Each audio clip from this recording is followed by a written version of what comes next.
Welcome to the Sub Hub podcast. I'm MK Sullivan. And I am Danny Brano, and we are currently on baby watch, which means this Ba, ba, episode ba, is ba. gonna have everything before MK gives birth. But actually, really, that is the truth. We're gonna briefly touch upon World Champs. Well, we'll do a little catch up for y'all because we know you love that. Yeah. World Champs for us, World Champs was like almost it's so close to the end of the year. Like a lot has happened between even UTMB and World Champs and beginning of June and World Champs. So we want to do a little bit of our personal Troy update. I athletes we think because of their World Champs. Well, we'll get into that. We'll just say Troy update. And then UTMB new oh rules yeah, and for, UTMB came up yeah. with new rules for elites trying to get into, or just anybody trying to get into the race and the finals. So first things first, what have you been getting up to? I mean, clock is a ticking, MK. The clock is ticking. When this comes out and slash when we're recording this, I'm 36 and a half weeks pregnant. So 37 weeks is early term. So I'm at this point now where, yeah, I could have a baby next week or I could have a baby in 5 weeks. And I'm just kind of hanging out, waiting, doing a lot of moving, trying not to, we're definitely not going to leave Reno. Although I am doing a little girls trip next weekend, but I'll be in Donner, which is like close enough that we'll be fine. Yeah, but I have been hiking a little bit more than I was for a couple weeks there because I feel like my Achilles is a little bit calmed down, and so I've been trying to get up and see some of the fall leaves because anything down here in Reno, I'm definitely gonna miss. Like, I'm gonna be either in the hospital or locked up in my house with a baby. But yeah, so I've been trying to get up a little bit high, still swimming, What do you think caused that inflammation to go down? not running. Yeah. Because how many weeks has it been? I feel like It's time been has like flown 5 or by. 6 weeks. Yeah. Dang. So I think that the tear is probably healed. Hopefully, but no, point in like trying to run at this point because I'm like it's still heavy and also tired. But yeah, my Achilles, I did like a 7 mile hike that had like 2,000 feet of vert because I wanted to get up pretty high. And Tommy was really nervous about it. And I was like, if my Achilles hurts at all, like I will turn around. And I never had any Achilles pain. And then I was just like waiting for it to get swollen the day after, or, like during the day afterwards. And it just never did. And I was just like, oh my gosh, so good. Like I still have the swelling from like my Haglins because that is like normal, but Danny saw what my Achilles looked like before I stopped running. It was freaking massive. And that is like gone. So Dang, that's really impressive to get to the point where there's no more inf like that it didn't even react afterwards. Because yeah. even that probably would have been not too worrisome. You're like, okay, like there's a little lingering inflammation, but the fact that it Yeah. had none is huge. Yeah, I wasn't even limping or anything. It's been pretty nice to not be limping around. Speaking of fall, are you a fall girly? Yes. Yeah. Yeah, the way you I said uh that. I'm big time fall girly. I feel like you really woke me up to that when I was talking about sweatshirts and shorts like a month and a half ago. But I'm not like a pumpkin spice girly, or at least I thought I wasn't until Trader Joe's started coming out with everything pumpkin spice and I can't stop buying it. So yeah, so I'm definitely a fall girl. I love this time of year in Reno. I like today I went on a hike and I was like, man, I'm so sad I can't trail run because this is like the best time of year to just be out on the trails here. And yeah, it's like I'm gonna make soup tonight. I've been having hot chocolate. It's just so wonderful. Are you a fall girly? Yes, I am a fall girly. I would say as I've gotten older, I've become more of a fall girly for sure. Yeah. But I mean, my mom was always into like the Starbucks fall drinks and stuff and would take us and get the pumpkin spice lattes and everything. But it's gotten a little out of hand, admittedly, also as a PSL pumpkin spice lover. And because it'll start those things really early. But yeah, I love this time of year. I love watching like fall movies, and like Halloween movies and stuff like that. Not the scary ones, the like hocus pocus vibed, Yep. ones. We have a Um, hocus pocus date this weekend with my mother-in-law. there you go. There you go. Yep. And yeah, the colors, and I agree. It's like my favorite time on the trails. Like you have Yeah. to plan for cold Hmm. more times than not, but like the colors and just like the crisp air is different. It hits different than the summer. Yeah. And it's like a recovery period for most of us a lot of times too. So it's just like you're just out there for vibes. Yeah, Just so exactly. nice. Oof. Yeah. No, I'm pretty excited. The only downside this year is that I refuse to buy more clothes. And so I have like maybe one pair of pants that I can fit into for it like if it gets really cold, but fortunately I'm still like putting off enough heat that I've been just like shorts and sweatshirt.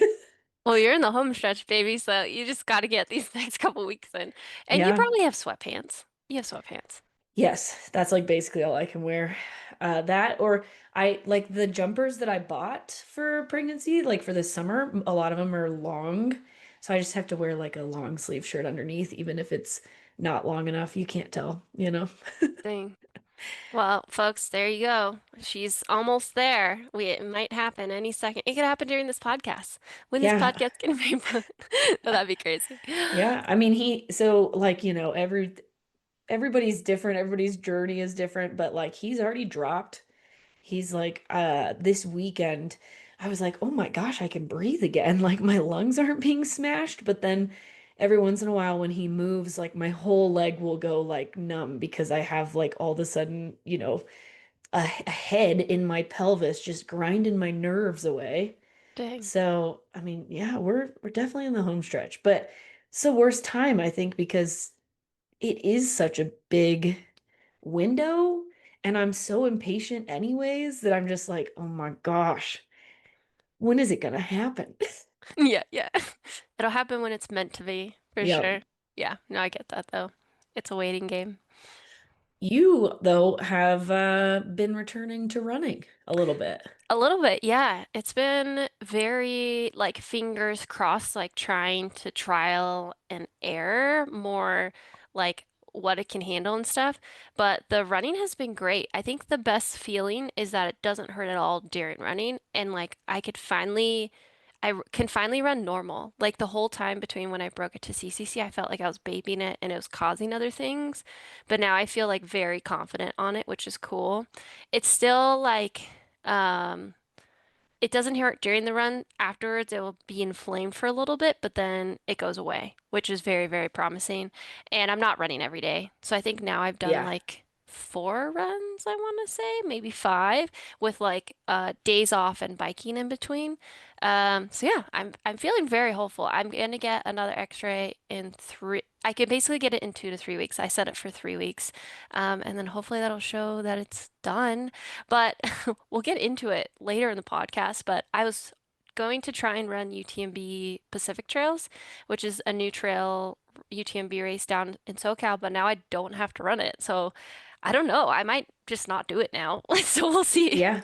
Because it I was already going mean, to be like a kind of long rushed. run. Yeah, like rush, but more so I'm like, that's probably going to, like fitness wise, it's not going to be very fun. Yeah. So yeah, that's actually a very nice rule change for me, which would be cool. I Yeah. could have always gotten it deferred, but I was worried I could only get it deferred until like desert rats, you Yeah. know? Yeah. Yeah. Because I mean, basically, you'd have to be like, I'll run in the US, which is like April. Yeah, exactly. I feel like they're less likely to be gung ho about approving it if you're like, I'll run this random race in Italy in June or yeah, in June, I swear. Exactly. 100%. Yeah. Yeah, Um, and so yeah, this is the most hopeful I've felt, which is really cool. I'm glad. I'm Yeah. glad to hear it. But yeah, no, I if I were you, I would just like chill, Yeah. let it come back Yeah. and enjoy the fall vibes. That's the thing is I'm like, because I'm running and then I get 2 days off in between, I'm just like, just be so happy for these 45 minutes you get every couple of days with no pain because I can actually, I'm not doing like going up straight up a hill, but I get to see some colors and stuff, which is pretty cool. Yeah. Yeah. Yep. And they're gonna go fast. Cause I I don't know know. about you, but I mean, I do. We talked about it a little bit.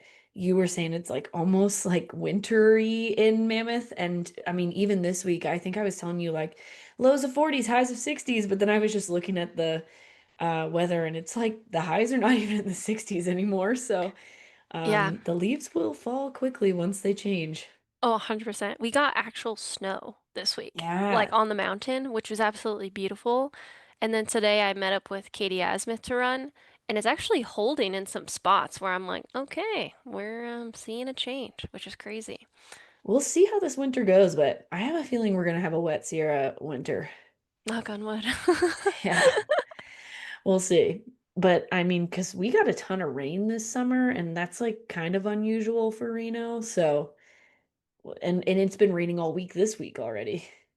No, 100%. I agree. Yeah. World champs World first. champs. But before we get into it, we don't know if you guys saw, but our friends over at Wild Strides absolutely crushed it. Grayson immediately had a little bit of a tough day, but Courtney Coppinger ended up being in the top 15 in Yeah, I Mountain think she was Classic. 15th. Yeah. Running with Anna Gibson, and they ended up getting a team silver Silver. in the Mountain Classic, which is awesome. And they also took some cute photos with the Sub Ultra Baddie sticker. So if this is your first time hearing it, we have a collab with Wild Strides Paper Company, a bunch of super cute stickers like Sub Ultra Baddie, KOM, QOM, less than 26.2 miles. And you can buy them on their website at wildstridespaperco.com. And if you use our code SUBHUB15 at checkout, you can also get 15% off of those stickers. Definitely check them out. There is a sticker pack, and then there are a couple of individual stickers. So you've got lots of options. Lots of options. Okay, world champs. We felt this was just way too important to overlook. We wanted to give it a little bit of love. We also will be having a world champion on our podcast. We won't reveal who just yet. We're just working on scheduling it, which is very exciting. So expect to see that in the next few weeks. But let's start with the all global classic of the good old uphill run. The good old uphill run. I remember I woke up that morning and like checked my Instagram and Tommy asked, like who won and I was like, "Well, can you guess?" And he like couldn't guess and he kept guessing like Patrick and then all these people and I was like, "It was Remy." And he was like, "Ah, well, if you told me that Remy was running, I would have said that first." Yes, Rémi Bonnet's name is kind of like a band-aid with an elastic bandage when it comes to uphill vertical running. It should be the default name on the top of your list. And he honestly kind of destroyed the field in this uphill race. Absolutely destroyed the Like when field. you look at the clips of him, there's no one in sight.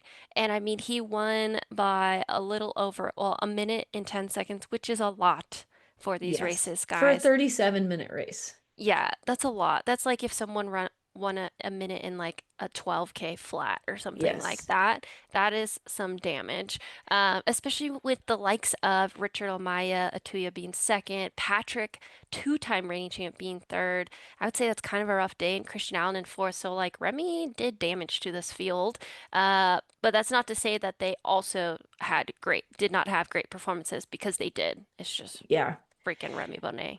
Yeah, I mean, I think I even discounted him in our preview like a little bit because I was like, well, Remy was hurt at the beginning of the year, you never know. But Remy is multiple time uphill skimo champion, untouchable in Yeah. that field. So like should have known better. Yeah, and like honestly, uphill running is probably in his DNA, but if he was biking like a madman, which we got clips of that, that's one of the most translatable skills is to uphill running, just like pure power. So, yeah, the man won in 37.50, Richard Amaya Tuya second, 39.04, and then Patrick Hipnego 39.20, and then Christian Allen Christian Allen. Great just day, great actually, I day. 8 think. seconds off. So great job on the men's side. And then I believe Kenya ended up winning the men's. Let's see. How did I miss Oh, that? sorry that I just like punched my microphone for everybody listening. No, you're good. I didn't hear it. Um, okay, so with the runners, Kenya won gold. Yeah. Was the US on the podium for that? They were third. Yeah, Yeah, that's what I bronze. thought. So at Kenya, Switzerland, and then US. So they still got a bronze medal. And it was tough. I saw that Joe Gray said he had a pretty tough day, which it's always it's always hard when that's like your main goal for the year and you miss it. But still walking away with team bronze is awesome. Absolutely. And then on the women's side, kind of no surprise, I think, to anyone, at least not Danny and I. Nina Engelhard won the women's uphill by almost 30 seconds to Susanna Sapunki, who actually was a bit of a surprise in second place to me. Like I thought she would do well, but I thought we would see more Kenyans uh, truly up in the mix there. And then Anna Gibson, bronze for Anna Gibson. Yeah, which she moved up there in the second half of the race because the Marta Chimutai from Uganda was actually holding it down in third in the first couple clips I saw of them going on the uphill. But yeah, Anna Gibson. So we have the last bronzes from the last two women's world championships in Yeah, the uphill, which is pretty freaking cool.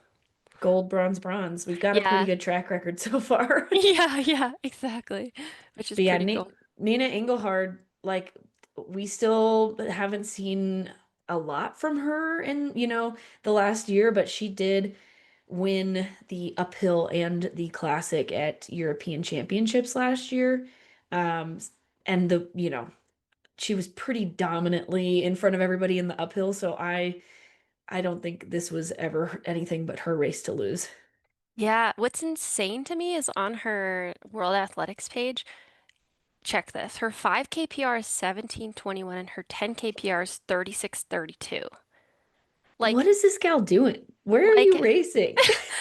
like that's crazy to me 'cause like Anna Gibson, I mean, extraordinary 1500 runner and yeah, Nina's 1500 PR is 5:03. I'm pretty sure Anna runs like a 4:10 or 4:12 at this point, but like girl, get back on the freaking road. If you're winning this race, that 10K should Throw be at down a like half. 32. Yeah, like a third, like you'll break all your PRs in like the first 10K because Yeah. like it just doesn't correlate like it does with other athletes. Because I'm like, girl, you're packing some new power that needs to be taken to the freaking roads and track because like that's insane.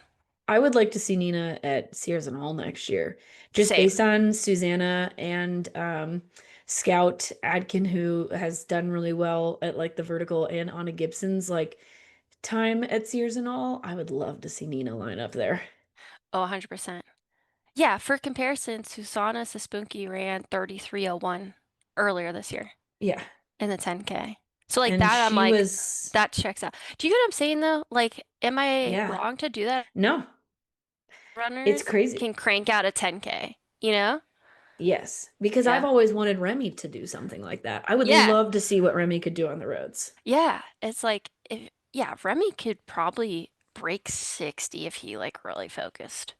Yeah. 61 for sure. But he'd have Yeah. to not do skimo, and it's like now it's an Olympic sport. So Yeah. Surprises. I was surprised with Laura Hottenrott. She still was top 10, which you have to applaud yourself when you're top 10 in the world, but she ended up ninth, and I really thought she would be like a podium contender up yeah, there. because she's been having a pretty hot year, but maybe everything she's doing is just like too long. I Yeah, mean, maybe her training is more focused on long, and this was just like bonus. yeah, no, definitely. And Emeka Clark in the top 10 too. That was pretty Yeah, cool. All right. Oh, sorry. And then the women's team medals were Italy actually won gold. yeah, I that was not in my bingo card. no, Italy me was either. and France was second and Canada was third. Isn't that crazy? Yeah, I expected to see more Kenyans on in this race too. And Ugandans too. Yeah, but even like just the Kenyan team alone is like pretty proven. Yeah, but Italy went, it was like Italy fifth, France sixth, Italy seventh, France eight. Like, and then Canada holding it down with Emma, Jade, and then Anne Marie Kamau all in the top 20. Like, yeah, all And those, that entire po like team podium was a surprise to me because I was like, oh, Kenya, Uganda, Switzerland. Because with Maud and Oria, I was like, oh, they'll be up there. Or Germany was the other one too. yeah, Anyways, okay, we should probably move on. no, you're good. Short trail. Oh, Holy shit. This race kind of like, insane. yeah, I just like, I woke up and, checked the results and was scratching my head. Like, not totally unexpected, but also like, what happened out there? It was like on the men's side, it was like a Skyrunner race, and then on the women's side, it kind of was in the fact that Tove like won, but then you kind of had some of your other like typical like Sarah Alonso, Naomi Lang, Clementine, not Skyrunners like up in there as well. But you can't forget, Sarah technically won the Skyrunner World Championship 2 years Oh ago. yeah, Naomi she is an insane downhiller. downhiller, yeah, and she won the Alpine Glacier Golden Trail. Um, and yeah, Sarah has won Zagama, and Yep. she, one of the more technical races. And Clementine was the Skyrunner world champ before Sarah. Exactly. So it's like, it's actually not that surprising. And then Jane, who you guys all need to listen to that podcast. We just had Jane on. She was our top US. I mean, we were telling her she could be top 10 because she literally just set the Grand Teton FKT. So she's like, this is hard, but not that hard. Whereas everyone Yeah. else is like, bleh. Yeah. Like, brain is broken. But let's talk Tove Alexandersson for a Yeah. second because wow. So Tove won in 5:04:02. Sarah was second in 5:38. That's 34 minutes slower. Yeah. And like it was all day. It was pretty much immediate. She like threw the hammer down and just like continued. Like I went back and watched bits of the short trail while I was on the bike, and it was like Tove wasn't even there almost because they like couldn't cover. They like were covering the men's race and then they were covering the women's second and third race. And then it was like, oh shit, Tove's coming down the last downhill. Yeah. And she was doing it in tights too. Yeah, yeah, Which I is would crazy. I wanted to like pull her pants up because I was like, why aren't you wearing shorts out there? But well, Sarah's always wearing near to like the most nothing. minimal. Yeah. So like seeing Tove in tights, I'm like, and you're living in Sweden, what is going on here? But yeah, it is super interesting because we did call out in the preview that she had run this exact course and had broken the women's record by like, we'll just say an hour. Don't quote me on that, but like Yeah. in quotes, like an hour. And she ran, what was it, like 5:40, but she had like bashed her head open And and sat and got her head stitched up for stitched at up. least 20 minutes. Yeah. And then she just like said on Strava that she took it easy. And so we're like, okay, knowing that, maybe she'll run like 5:15, 5:20. No, ran 5:04 And and everybody else ran the time that she ran while getting her head stitched up. yeah, which is crazy. And she beat our entire US men's team. Yes. Let that sink in. That's insane. And I want to say, let's see. Yeah, she finished. Oh, here we are. What was her She time? finished in the teens, 5:04 to 20. So she finished 17th. 17th overall. Yeah. Like, what? It is the highest ITRA index recorded for a woman. Prior to that, it was Courtney Dauwalter's Western States course record from 2 years ago And to do that in a short in a trail. short trail because it's harder to get higher indexes the shorter the race goes. And the men's winning time was 4:42. So she was 20 minutes back, basically. Yeah, that's in my brain. Just like can't comprehend. So she was 20 minutes back on first man, but Sarah in second place was almost an hour behind second place Manuel. Yeah, a Frederick. Oh, I see what you're saying. Behind second place. Yeah. Yeah. Yeah. Like that performance was mind-blowing, Yeah. if I'm being And honest. yeah, and like you could see pictures and photos and you're like, okay, this is really technical. And then I think maybe if you ended up watching the live stream, I was like, okay, the last downhill wasn't that crazy. No. But the everything that came beforehand, even like Tony McCann, who I think is an exceptional downhiller, like took some photos. She's like, this is literally insane how fast Tove ran down this. Like she's literally jumping off rocks. And Yeah. so I think my biggest takeaway is Tove has bigger ovaries than anyone in the freaking field. Yeah. Literally. Because her like gap to literally like some of the best downhill men in the world Yeah. Was like was not that big. insane. It's insane. Yeah, Obviously, it's still hitting us, guys. Like huge, it's huge congrats. crazy. Yeah. To me, it was like Tony's OCC in 23 was like I was like, "Oh my God, that performance was insane." And then Clementi's World Championship that year too. I was like, "Oh my God, that was insane." And this is the now n next performance where I'm like, "Oh my gosh, that's Yeah. insane." Like And I my did, brain. I remember saying in the preview that Tove is like a multiple time orienteer world champ, which means she has no ankles, and it freaking shows. Yeah, yeah. Well, I think that was the other thing too is in the preview, uh, respectively, we put Judith, who we do have to Also call an it out. orienteer. Yeah, Judith probably would have rocked this, but Homegirl got stung by a bee and is like deathly allergic to them. So I'm glad she's okay, because that could have been Yeah. terrible. There's like this clip of all these people getting stung by hornets. You should definitely check it out. So Judith suddenly became a non player, but like I think, oh, what I meant to say is our only caveat with Tove is we're like, has she run this long? You know? Yeah. Like, and she's fine. She just runs faster. Yeah. She's like, oh, it's kind of long. I'll just Yeah. do it quicker than Yeah. everybody else. Yeah, exactly. It, Yeah. yeah, it's still mind-blowing to me. It So, is it is interesting. I talk, because a bunch of my teammates are Swedish and they told Tommy like at Mammoth Trail Fest, like, oh, Tove's gonna win short trail, no question. And I'm like, what?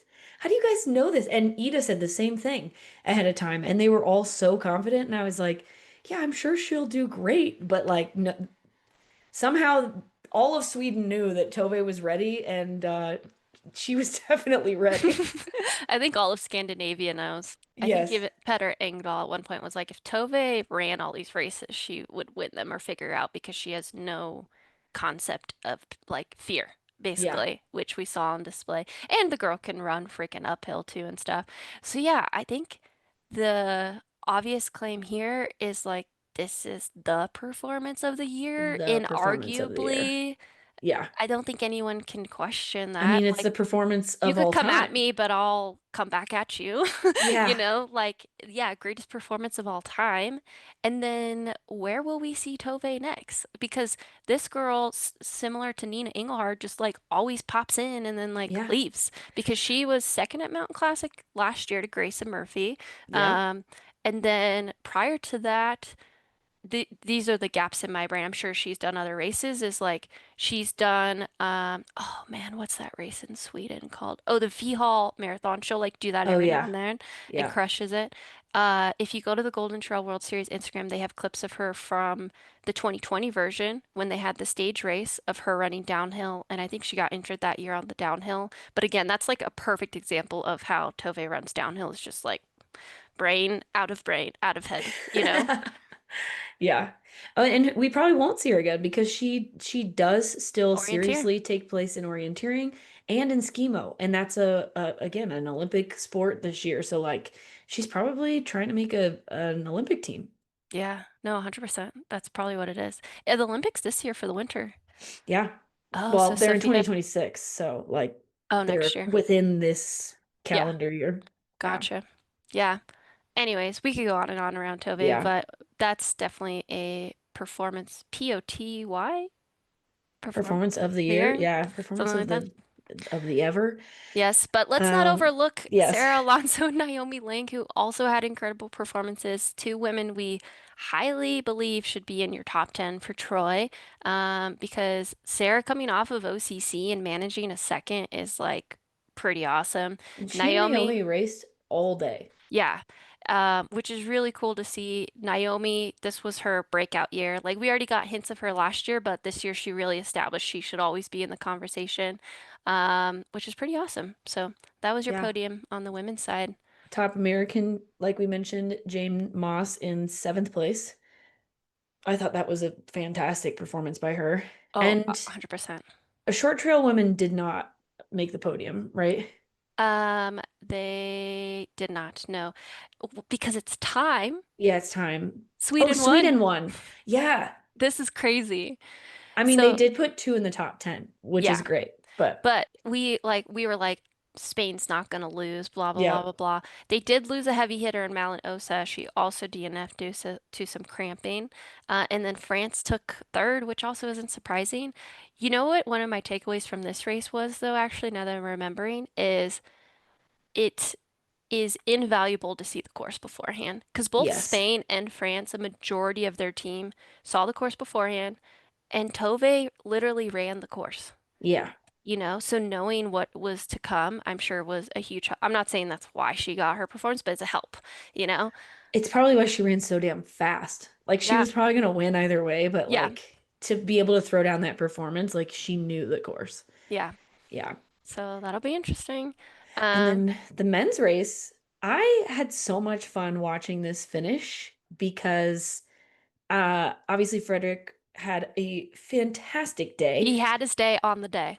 So cool. So cool. But like watching Spain go 2-3-4 was so emotional. Like I was like tearing up on the bike. I was like, Yeah. this is so cute. You guys are having such a time.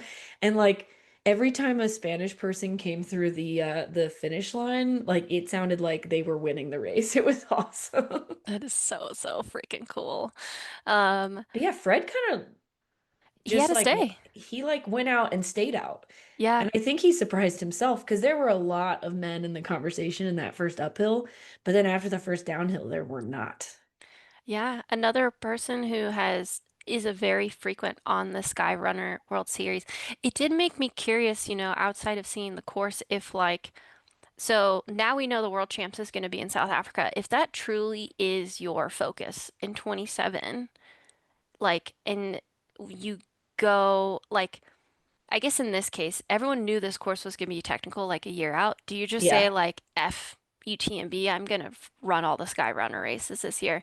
I think if you're all in, you like make decisions like that. So like South Africa, it's like knowing it's in 27, if I'm an elite who's like, that's my number one, next year I'm going to UTCT or some race in South Africa to be like, how do I train for this? You know? Yeah. Yeah. Well, I need to know what I'm getting myself into. 100%. Because, like, with Austria, it was like you have a pretty good idea that it's probably going to be like OCC or like Mont Blanc Marathon in the sense that Yeah. you're still in the Alps. You have to Like, be it able can to be a do little bit everything. different. Yeah. Yeah. But, like, with Spain, it was like everything we heard was like, this is crazy technical. And I remember when I heard that, I was like, "Pfft, well, I'm probably like not going to try for that. Yeah. But yeah, no, I mean Fred is a very good sky runner, like pretty much podium at most of the Every events that race. he Yeah. shows up at, but he's never had His day. like an OCC type day or anything like that. So this was like it was so cool to watch that final downhill. Him and Manuel both. Like I was just big fangirl out there. Yeah, Manuel would be terrifying to have behind you on a final Yeah. downhill with his freaking bamboo sticks. And yeah, Frederick is also, I have to just say, like the absolute sweetheart. So it's always nice when the nice people have their days. But yeah, Manuel, no surprise in second. And then Andrew Blondes, he's like, I was like, he's having a year. I looked back at her results. It doesn't like appear that way, but But he podium was at second at Zagama Sagama. and a second here, like he's showing his versatility. And a previous years and all runner, like the man can do everything. And I was listening on the live stream. I did not know this because we knew he was really fast, right? He ran that really fast marathon earlier this year. Yeah. He's a former orienteer. Oh my gosh. Yeah, so like it makes a lot of Perfect. sense. Perfect specimen. Yes. Did you see Manuel's dog out there? I just happened to be watching like part of the live stream where like one of his friends had his dog like out on the course and the dog like it was they were talking about their special bond and like how the dog does all his training with him and I was like, "Oh my Oh. God, I wish my dogs were that good that like they could be out on a course and not just absolutely wreak havoc." Like Yeah. whatever friend it was like telling the dog like you have to stay back, like you can't. And so he was just like Manuel's off to the side and the dog's like maybe 10 feet behind him, just like it was so cute. It's so cute. Oh, I love that. That's Yeah. amazing. No US men in the top 10, so a little bit of a rough day on that end. And then as far as the team, to no surprise, Spain won with two, Two, three, three, four. four, like and undeniable the win there. And then France and Italy were the second and third place teams for that race. Yeah, and I mean, looking at this top 10 on the men's side, every single one of these guys, except for maybe Andrew Blanes, but now we know he was an orienteer, and Davide, but even Davide's pretty good at like technical runners or Yeah, technical he's running, podium are finisher sky at runners. Sagama. Yeah. No, and So actually Sylvain Cochard was the biggest surprise for me because he is someone I identify as really fast. He always crushes at Sears and all. But yeah, everyone else, freaking sky runners. Sky runners had their day. Freaking awesome. And then last but not least, we have the good old Mountain Classic, which did you rewatch any of the clips of this? I actually have not had time to go through the classic. It was way faster than I was expecting, to be honest. I thought it was going to be a bit more technical. But Uh, seeing those final switchbacks on the short trail, it makes sense that it's faster than we thought. yeah, if it's like Because, more of the, yeah, yeah, the last, what would you say, maybe 2 miles of those like final switchbacks were like dream trails. yeah, gravelly. You don't want to slip out. It would freaking hurt, Yeah, but like you're not having to really rock hop hop. and Yeah, stuff. But performance of the year, we don't know if this counts as one, but Nina Engelhard holding down the doubling. double. What the heck? That's Wow. so impressive. That's really impressive. And if you look at these, they're almost like half marathon times. Yeah. So she ran 71 minutes, 1:11. Second place was 1:12:54. That's a pretty good win in a race for that distance and length. Yeah, almost 2 minutes. Yeah, It's, insane. it's pretty crazy. The closest I can think of like somebody else doing this would be Grayson last year getting third and first. Yeah, I don't think, or 2 years ago. or sorry, last world champs, so 2 years ago. But yeah, I don't think anyone else has doubled No. or come close to it. Yeah, unless no, did Philemon? I don't Because think he Patrick, podiumed. Yeah. yeah, Patrick did not podium in Classic, and Philemon did not podium in uphill last year or 2 years ago. Yeah, so the women absolutely crushing it in all the sub ultra races this weekend. Tove's insane performance, Nina doubling, which is equally it's impressive in a different way. But yeah, Nina taking the win, 71 minutes. Ruth Kitonga from Kenya, a new name for me, honestly. Uh, She was the gal who we talked about who beat oh, um at the Kenyan at the Championships. Kenyan Championships. Yeah. Okay. So she hasn't we haven't seen her on the international stage, but she beat Joyce and Caroline and I think also wow, Uh, my pregnant brain. Kimitai? Yes.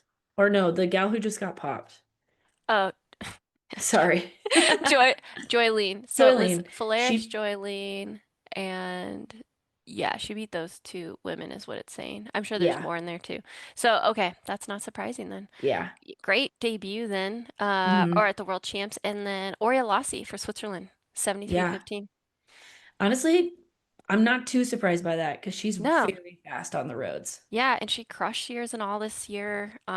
So kind of, I think Naomi's having a bit of a bigger highlight coming out year, but Oria's been working her way up and a young Swiss athlete. So I wouldn't be surprised if next year we're starting to see her on any race podium she enters. So yeah, huge bronze there, and then solid top five because Joyce Nagiru, last year's Golden Trail World Series final winner or series winner, fourth, and then top U.S. finisher Lauren Gregory, 73:38. I guess was closing really hard and just missed Joyce. Yeah. But US women silver because Anna Gibson and Courtney Coppinger were like 14th and 15th, pretty much ran the whole day together. So That's awesome. holding it down. That probably was so fun, like to actually feel, and they both have that background of collegiate running. Yeah. Like if yeah, it would be really cool to get to the point of that in our sport where like as teams and world champs you like actually run together and feed off each other because I don't know if you remember that, Like but a in cross pack country, race. it was so fun when you had races where that worked out. Yeah. Yeah. Now you're just, a rising tide lifts all ships or whatever. Yeah, yeah, exactly. Iron And sharpens iron. So Kenyan won gold, US was second, and then Switzerland was third. nice. And then on the men's side, no surprise, Philemon Kiriago gets his gold medal. I think he was third 2 years ago, but I mean, since then he's pretty much been unstoppable. Since then, he's won Sears and all twice and was second once. So, yeah, ran 62:30. Again, you're right. These are like basically half marathon times. Yeah. Martin Kiprotich, who I believe we talked about in the previews, second in 63:14, and Paul Machoka, who was second at Sears and all this year to Philemon, there was third in 63:25. Nice. That's awesome. Yeah, I'm Yeah. trying to find if he where his Innsbruck race was, but it's not coming up. That was He was 23? podium. Yeah. I thought he was podium. I could be making that up. Yeah, he was second. Yeah. Yeah. So he got his win this year. Nice. And Kenya absolutely dominating this race. They went first, second, or first, third, and fifth. So, Yeah, that's and insane. fourth. Sorry, first, second, fifth, and sixth. So they put all four of their athletes in the top 10. That's insane. So they won as a team. Uganda was second, and Italy was third, actually. Italy with a short trail. They got Who their was our top women's. American male in the classic? I don't know. I Taylor think it was Stack, Taylor 12th. Stack. Yeah. Yeah. So Taylor was 12, Mason Copey 14th, and then David Norris 36. So Taylor Stack also some rising stock. Keep your guys' eyes open. That is Yeah. awesome. All right. Well, that was World Champs. They still have the live stream on YouTube if you guys want to check it out. See all of these performances in the virtual flesh. Uh, and the next thing we want to get into is what does this mean for our sport as far as Troy and performance of the year now that these are done? And what races do we think that are remaining that could still have an effect on athletes potentially moving up and down? But before we get into that, shout out to our partner Never Second. Lately on my runs, since they're only 45 minutes, I honestly have only been eating 30 carbs, and mainly sticking with the gel. But then, with it being cold, I'm also trying to remind myself to stay hydrated because then I go to bed and my tongue is like feels dry. So I've actually been trying out the forest berry, Huh. the C30. Yeah, Yeah. it's pretty good. Yeah, I I definitely would love say, the forest berry. oh, there you go. I was like, you're just now trying this? This is like what I live off of. That's so funny. Well, tell me about forest berry. Yeah, I mean, that's probably what I've got in my swim water bottle like most of the time, unless Tommy has opened the other one that we use is citrus. Yeah. And so most of the time I'm doing forest berry unless there's only a citrus open and then I'll just scoop that in. But yeah, C30, I'm on the same vibe as Danny right now where I'm pretty much only having one scoop, but then I also am using the sodium booster for these like, crampy little pregnant feet. Oh yeah, I can only imagine. So if you guys want to try Never Second, use our code SUBHUB25 for 25% off all of your orders. And we also have a SubHub headlines coming out next week, which will include all of these discount codes in there, as well as a new Poseidon Bikes code as well, which what is that percentage off? 10% off 10% off with any SubHub. SubHub. All right. Yes. To the Cool. meat and potatoes of this podcast. This will be fun. You guys are probably just gonna listen to Danny and I still trying to like hash this out. But that's Well, okay. yeah, the main question is, did any of the World Championships performances move an athlete up on the Troy totem pole? Is the Yes. question. Yeah. I Yeah. think the biggest move is Katie Scheid. Obviously she was already like up there in terms of or athlete of the year, but as we know, Hard Rock is, I'm gonna get freaking canceled for saying this. Hard Rock is not that competitive compared to a lot of other races that Katie normally races. She won Mute, but again, by like a lot. Her second at Sears and All was definitely, in my opinion, the best performance of her year, but she elevated herself by finishing first at Long Trail World Champs. Because prior to that, I probably would have put Ruth Croft in front of her. Yeah. I will get canceled with you because I will argue that as well. It's like I don't think It's and a this cool is thing. this yeah, yeah. I think Hard Rock is awesome. I think there's a great spot for it in our sport. To me, it's more of like the history behind it is really cool. It almost feels more Leadville, but it Yeah. typically is a little bit more deep than Leadville. Um, but it just doesn't have the same depth as like Western States and UTMB. And to me, I don't know why it's included in the same conversation. Yeah, like it's impressive in the sense that like Courtney did it all in 1 year kind of thing, but Yeah, it is not it's not UTMB, it's not Western States, it's not even close. yeah. So it's like its own little special star in there. Whereas World Champs was way deeper than her Yeah. win at Hard Rock, for And sure. she obliterated people. Yeah. So that to me is like, yeah, no, I'd agree. Yes, I would agree. Katie Shides, we know this is the Sub Hub podcast, but we felt like it's a little bit more encompassing. Her win at Long Trail elevated her above Ruth Croft, but I forgot that turn of phrases, but also Caveat. no, I guess Oh, it's just like to add on to that. okay. Yes, and Jim Walmsley v Francesco Pupi for the overall Troy. Yes. This suddenly makes it a lot more interesting when comparing their 2 years because Jim won Chianti 100K, first at OCC, first at World Champs, all very competitive. And Chianti and World Champs had insane index scores. So did OCC. Francesco raced more, but when I think of his most difficult races that he won, it was CCC, and maybe Canyons. His Canyons. Canyons to me is almost like more in performance of the year category, but it had a really deep It was field. deep still, Yeah. yeah. So it's like those are the deepest. Transgran Marathon, he had a great race against, I think it was Robert Pickmoy. Yeah. Um, Lavaredo 50K, I forget who was there. Chianti, I forget who was there. Sears and all, then 10th at Sears and all, 10th at World Champs. So His it's 10th at like, Sears and all is almost more impressive to me than the other two like wins that aren't CCC and Canyons. yeah. Yeah, no, that was super deep.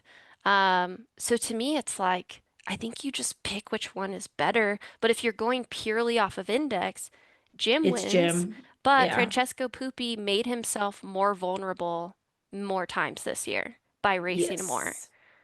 And it's like, I was talking to MK about this. It's like, I think sometimes when people look at results, if an athlete, and not saying Jim has this, but other athletes will have like win-win, DNF win, and people will see that and be like, oh my God, what an They win incredible year. everything. Yeah. Versus win-win 10, win-win 10. And people are like, well, obviously the other one, they won everything, but they didn't. Actually, they didn't even finish the race. Yeah. So every person in the race actually beat them. So it technically should be like 500th place, So it's like, not technically, but like Yeah. Francesco Pupi's 10th at Sears and all 10th at World Champs should actually be seen as elevators, and more so like versatility results because it's like Sears and all inarguably the most uh deep race run every year, and then World Champs was technical as heck. So, Yeah. so who would you put first is my question. I want to say it has to be Jim just because his indexes at like the races that he won. Like his we'll talk about this with Tove as well. Like his world champs race was the highest ever index. Yeah, from So what we could tell. from what Yeah. we could tell, and so I think that adds like another Yeah. level to his resume for the year that would elevate him above Poopy. Yeah. I could see that. But if someone there like sat down and tried to convince me Poopy should be first, I wouldn't be like, go away. I'd be like, Yeah. I'm intrigued. Yes. Like, yeah. But it both just like insane years, to be honest. Yeah. Somebody else on the men's side who we moved up after Worlds was Christian Minocchio Yeah. from Italy. Yeah. Uh, Minogio, maybe. Minocchio. Yeah, this dude, silent killer, working in the back curtains, second at OCC, was very close to beating Jim Walmsley. Like, we can't forget how close this guy was. It literally was like almost a sprint at the end. And then fourth at World Champs, which I thought Yeah. was extremely impressive. one Monte Rosa UTMB, and then he has like 2 to 4 other wins, I want to say. Maybe there's a second place in Just there. in less deep fields. Yeah, like Yeah. there was like a sky race and different things like that. But yeah, we think he should actually be in the top 10, like when we put through and through. Um, Another one on the men's side who we think should 100% be in your top 5 overall for the year, Mr. Philemon Cariago, with now his win at the World Champs Mountain Classic. Because now this guy won Sears Knoll, first at Mountain Classic World Champs, first at Golden Trail Noli, second at Great Wall, Golden Trail China Great Wall, second at Golden Trail World Series Broken Arrow. So And the finals are still to come next weekend. yeah. If he finishes like in the top 5 to 3, like he still very solidly should be up there. Yes. Yeah. I mean, we'll give some shout out like people that we think are in the top 10 right now. Generally, these are just like the people that we think moved up or Yeah, into. So exactly. like we've got Jim Walmsley, Francesco Pupi, Ben Demon has had a wonderful year, Philemon Kiriago, Tom Evans, Caleb Olson, El Hussein El Azawi, who like again, I was telling Danny when we first started this podcast, feels like the first half of the year was ages ago at this point. But El Hussein crushed the first half of the year. Patrick Gibniano, Christian Minogio, Davide Magnini, like just to name a handful of guys, and we're probably missing people. Yeah. That was like kind of an order who we have listed 1 through 10, Yeah, and you can dive into. And so when we're looking at like very specific athletes, we have Philemon Cariago in fourth. Francesco's like kind of there. He's second. He had a very versatile year, which I think is awesome. So Francesco second, Philemon fourth, El Hussein in seventh, and then Patrick eighth, and then Davide also is kind of like on the cusp there. Oh no, yeah, those are there. So of the top 10, 1, 2, 3, 4, 5, which I think that's actually very well rounded to have yeah, like 5 trail focused athletes and 5 ultra athletes. And yeah, pretty insane. Okay. Since now I think we're like focusing on the men, we'll go back to the women. Any performances at world champs that should be considered performance of the year? You already kind of touched upon this. yeah. Jim Walmsley's long trail performance, I think, no question. Yeah. I mean, that was quite, yeah. I mean, the score is just insane. And 970. Chianti was already insane, but a 970, Yeah, ugh, because you said Chianti was 963. something like that, like Yeah, 960 something. Yeah. 970. So also the highest recorded ITRA that we can find of all time.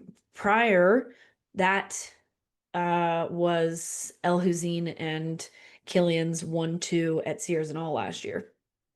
Yeah. Yeah. So Jim bested those guys Yeah. for top ITRA index.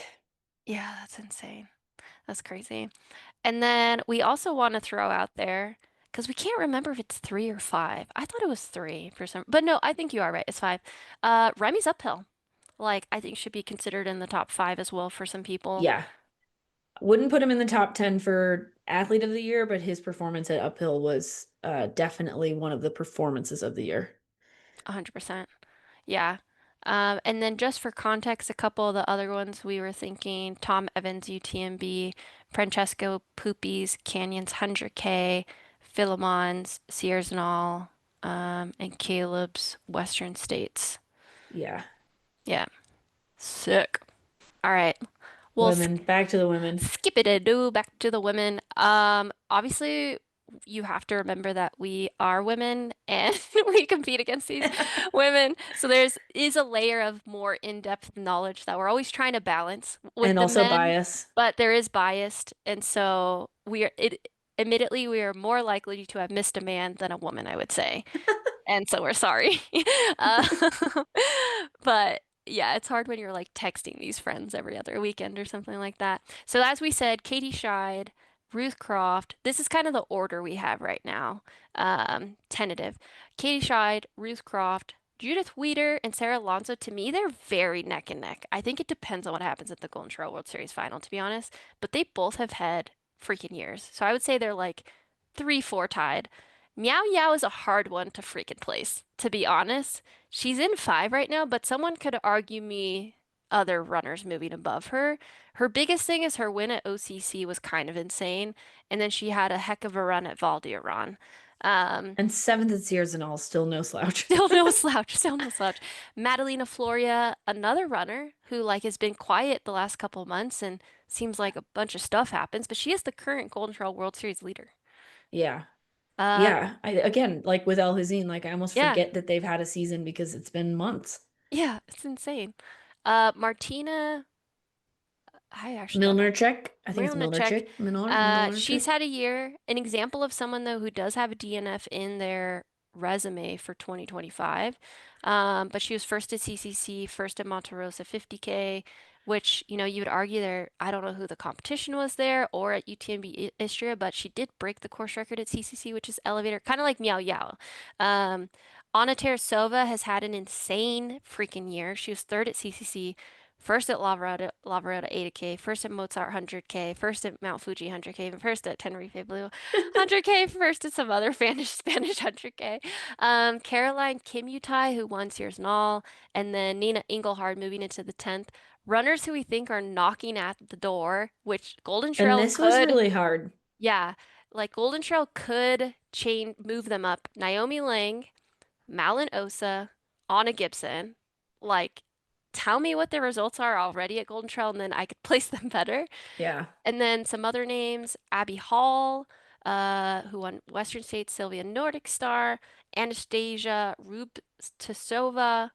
Um, and yeah, I would say those are like the top 15 or so. And as you guys notice, we're missing Tove Alexandersson But because again, kind she of only has same one as Remy. race. Yeah. Yeah. Like absolutely performance of the year for short trail world champs. But yeah, I can't put her in the top 10 just because it's only one result. It is an incredible result, but these women have raced all year. Yeah. No, I would say so for sure. So yeah, I guess on that note, performance of the year. Uh, Um, unquestionably short trail Unquestionable. to Yeah. me. Can Yeah. she be like the overall, like beat the men too? Yeah. I mean, because it's like Jim is just like beating himself, right? But Tove is beating um Courtney and Katie. Like that's who she like moved herself up above is Courtney's Western States record. And I think it's like Katie's Western States is next, and then it's like Courtney's Mount Fuji or something like that. But yeah, just crazy stuff. Yeah, yeah, exactly. Insane stuff. Some other performances that aren't, well, actually, Nina Engelhardt's, we don't know if this is considered like one or two, because Right. if you consider her double, Just a double. that's like very much in my top three. I But if could it's see one or the Dylan. other, I could see Dylan and Travis like coding it that way. yeah, because it's one weekend. Like, it's kind of insane. But Nina Engelhardt's double was insane, to be honest. Me, more so her mountain classic than beating a bunch of fresh legs. Like, Yeah. that's hard to do. Some other ones to kind of give you our overall thoughts. Riley Bradley's Black Canyon 100K was insane. And then Martina, wow, Malerchik's Milnarchek, CCC record, which was previously held by Blondine, Blondine. and you have Blondine, Leandrel, uh, Ingvild Caspersen, and Tony McCann all trying to break that record, and Martina coming and beating it. Yeah, pretty insane. Any other Yeah. ones? Well, Abby I'm trying Hall's to look Western here. States was pretty awesome. Fourth best all time. Yeah. Yeah. I think that's probably it for this year. Yeah. So now looking at our split of sub ultra specific women versus ultra, I do have six sub ultra women. So it's not as even on the women's side. Yeah. But I think like you said there were like one or two that you could convince me to move them either direction. But 100%. yeah. Yeah, the sport is just coming like living in a world where you win a Golden Trail and podium at Mont Blanc and Short Trail and you're not in the top 10 is crazy to me. Like for some reason I feel like this year's Troy is so much harder. But it is Why? cool to be in a space. Um, and maybe we're like a little bit to blame for this. It is cool to be in a space where I feel like you and I can actually sit here and justify like putting short trail athletes Yeah. in the top 10 and people might actually listen. Yeah. Yeah. No, definitely. Yeah. No, it's definitely, yeah, it's just crazy to me, honestly. I think we kind of touched upon this, but it's like, there is this aspect of which series do athletes choose? Because we, in our humble opinion, think a win at a Golden Trail race is worth more than a win at most Skyrunner races. There's some Skyrunner races like Calmore and Skyday Mathesines that are like deeper and stuff like that. But you winning But there's also 24 races, so they can't all be deep. exactly. And the same with UTMB, like Yep. UTMB races. It's like, There's a handful that will always be deep because they're iconic, but yep, lots of them are new or like just kind of random. Yeah. yeah. Whereas Like like if, Golden Trail, even on like an off year, like I would consider this year not as deep, but your like top five is always going to be pretty yeah, crazy. yeah. Yeah. Yeah, like I'm not gonna go if I win Pacific Trails, be like, that's performance of the year because that's a UTMB race. I want a UTMB race. I win. I'm a big deal. I'm a big deal. Yeah, it like depends on the races. Yeah, it'll be interesting to see how that evolves. But yeah, those are our Troy updates after World Champs. Before we move into the new UTMB, what races remaining would help an athlete's potential to move into the top 10 or be considered? I mean, it's really probably only Golden Trail finals at this point Yeah. for me. Um, because there aren't very many other like super competitive. The other one would be Le Templier, but we were looking at the entry list and it's just not nearly as deep as it was last year. So it's like probably impressive, but not as impressive as like a Golden Trail final win, I think. Yeah, I would say so too. I think as far as like depth, Golden Trail is the remaining race Yeah. for many athletes. As far as like notoriety, maybe that's what Hard Like Rock could you lands break in. a Record, course record somewhere? Yeah. 100%. And It like would be when was like that set and set by Le who? Templier, maybe UTCT, maybe Holly and 100. or JFK. JFK. Yeah, if you go and break Rachel Drake's record, then yeah, you're turning my head and being like, "Oh, Yeah. that's an impressive." But yeah, I would But say if you're just winning it, meh. yeah, it's hard to think that it would drastically change any athletes moving up or down as far as Yeah. depth goes. Yeah, I'm trying to think. Grand Raid too. It's like a weird one for me. Yeah, Uh, it's like it's another one of those iconic like holy shit you finished it like great job. Compare it to these times that have been run for the last, like 15 years or whatever, but it's not like you got two women or two men battling up front most of the time. yeah, yeah. So Golden Trail, and then ones where yeah, it depends on how dominant the win is slash course record, like Temple, UTCT, Javelina. What was the road one that you just said? Oh, JFK. JFK, the road one. I mean, it's basically, yeah.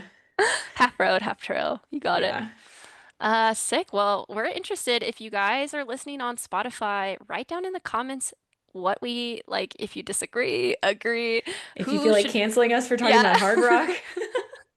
This, I hope people understand though what our position is. We Yeah. really like Hard Rock. We think it's super special in our sport. Who doesn't want to run 100 miles in the San And the San Juans? Juan's so But we dreamy. don't think the depth is as deep as Western States and UTMB.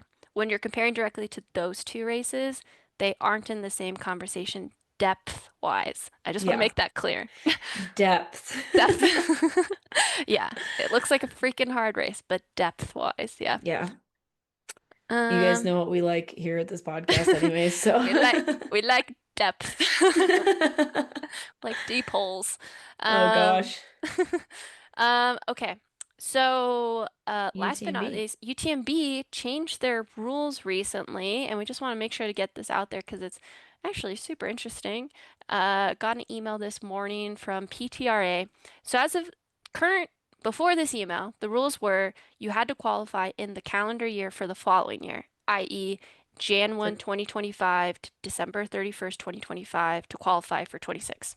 yes. Unless you got an extension which usually this is where it got a little gray. So I'm actually excited they did this, where Yeah. it seemed like most athletes were told they could go until April of the following year if they had an injury or something like that.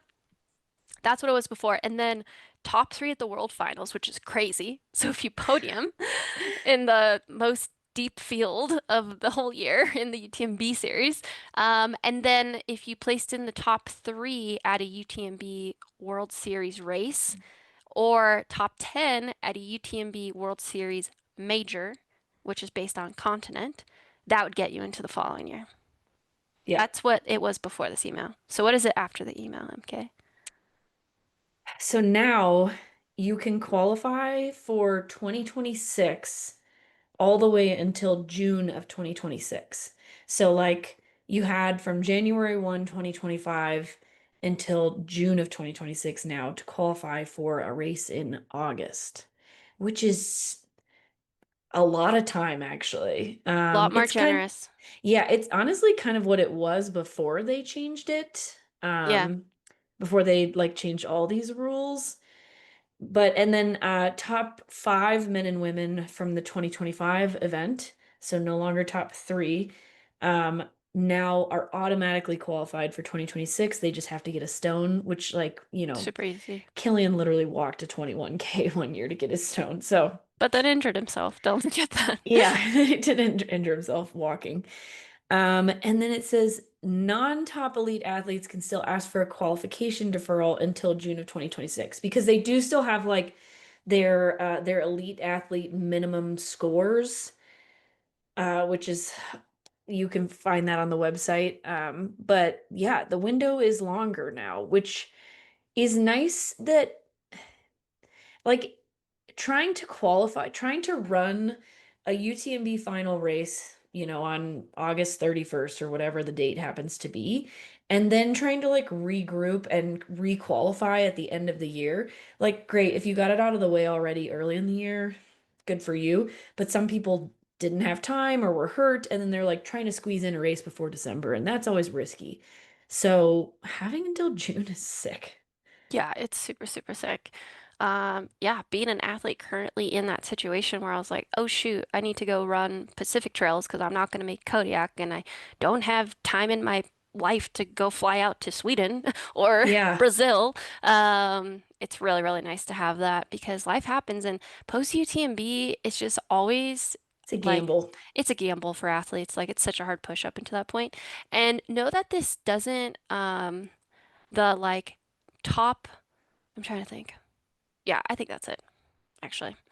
Keep Yeah, it the simple. majors, the way that you qualify, like, does not change out of the majors or the regular UTMB. It's still top three at a regular event and top 10 at a final, or sorry, a major. It's just that now at the finals, it extends to top five instead of podium. Yeah, which is cool. It's nice. One day we'll get that to top 10. Top 10 would be pretty sick. Yeah, if you get top 10 at OCC, CCC, or UTMB.